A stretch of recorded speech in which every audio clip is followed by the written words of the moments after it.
The new TRX-4 Chassis Kit is in studio. Whatever shall I do with it?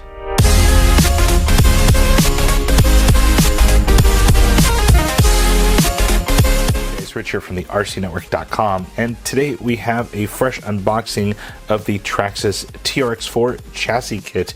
Now, you may ask yourself, why the TRX-4? And I've been skeptical since day one on this platform, and once they released the chassis kit, I knew that Traxxas was kind of interested in the scale market, and being kind of somewhat a scale guy, I always like performance first, and the Traxxas TRX-4 definitely has the performance with the portal axles and some of the other features that it does have.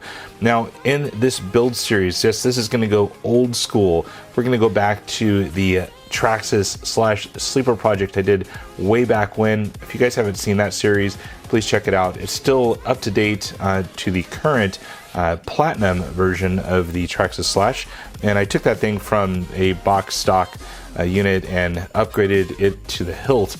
So we're going to do something very similar to this TRX-4. Now, the TRX-4 chassis kit is something a little bit different than we've seen in most chassis kits. It comes exactly how you see it here. However, you do have to assemble it.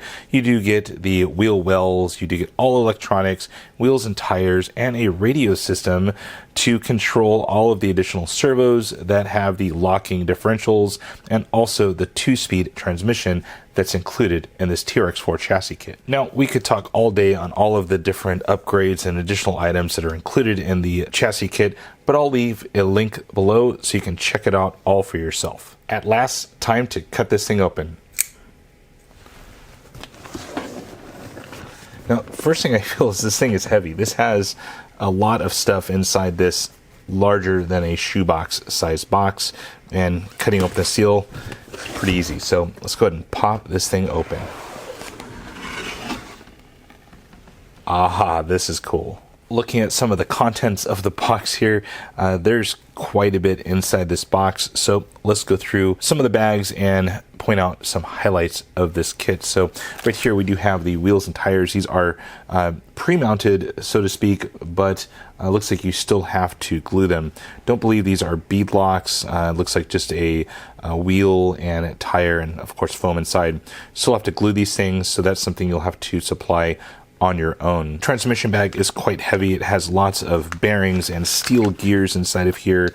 Very nice plastic housing for the transmission. Front axle bag also quite heavy. I do see the gray diff cover, lots of steel gears inside of there, all of the portal bits and pieces. Rear axle bag also quite heavy, and we are seeing that little piece right there to control the servo. What's titled as the electronics bag, you do have the included 550 sized brushed motor. I believe this is a 15 turn from what I read. It might be a little bit higher than that, maybe 21 turn. I'll have to read more about that a little bit later. We do have some additional bits and pieces in there for the radio box, also the motor mount. Shocks are pre-assembled, so those things are ready to pretty much fill with oil, which is included. They don't specify a weight of oil. It does seem pretty loose, so I would imagine it's either 10 or 20. May have to read more about that as well. Front and rear differential bag right here has lots of steel parts, and of course the open differentials, which can be locked. Very nice. The Lynx Bag, these are quite heavy. They feel like they are steel, all pre-assembled, so you don't have to thread on the rod ends. Rod ends look to be very robust. I like that as well, and I like that they're pre-assembled. I hate building turnbuckles or suspension links. Center drive shaft bag seems to have additional steel parts. Once again, that's kind of like the theme of this build. These are universals, and then of course telescoping shafts. Body mounting bag has all of the bumpers and sliders and everything to mount up the body of your choice. Accessory bag, this thing has a lot of stuff in here, including all of the hardware and bits and pieces, and it looks like the side skirts and everything else. Also the wheel wells for the body. Tool bag and grease, you do get some somewhat upgraded T or L handle tools, but I'll have a link to what tools I'll be using down in the video description. The chassis rails are quite robust. These are very large, larger than I've seen in any other 1/10 scale truck.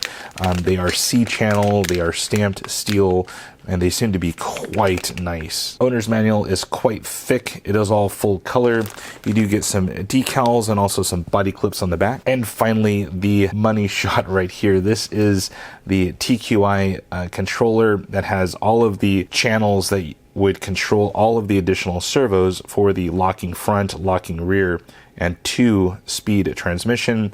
You also have your steering servo here, the XL5 HV waterproof ESC, and a TQI controller to control all of this stuff. Well guys, that is a quick look at everything you get inside of the TRX-4 Chassis Kit. Now, I can't wait to build this thing, and I've got to say, I'm a little bit nervous for all of the servos and all these new additional things that I haven't quite built before in a kit. Now, I've built about 80 kits now here at the RCNetwork, so I'm definitely not new to building kits, but adding in all those additional items will be challenging to almost anyone. So I will be documenting this build from the very beginning, as you see here, to the very end where I'm driving this thing. So stay tuned for all of the different episodes of this build series. And with that, you'll be seeing lots of additional upgrades and little tips and tricks as we go throughout this series. I can't wait to show you guys. So I'd love to hear your thoughts on the TRX-4 kit. Is this something that you currently already own? Maybe you're anticipating purchasing one in the future. I'd love to hear your thoughts on that, as well as how you would think I should take this build. What type of body should I use? And also any upgrades that you may want to see in this series. Can't wait to hear your comments down in the comment section. Well guys, that is it for now. If you have any comments, questions, please post it on down below. And as always, thumbs up and subscribe. That's it for now guys. Over and out.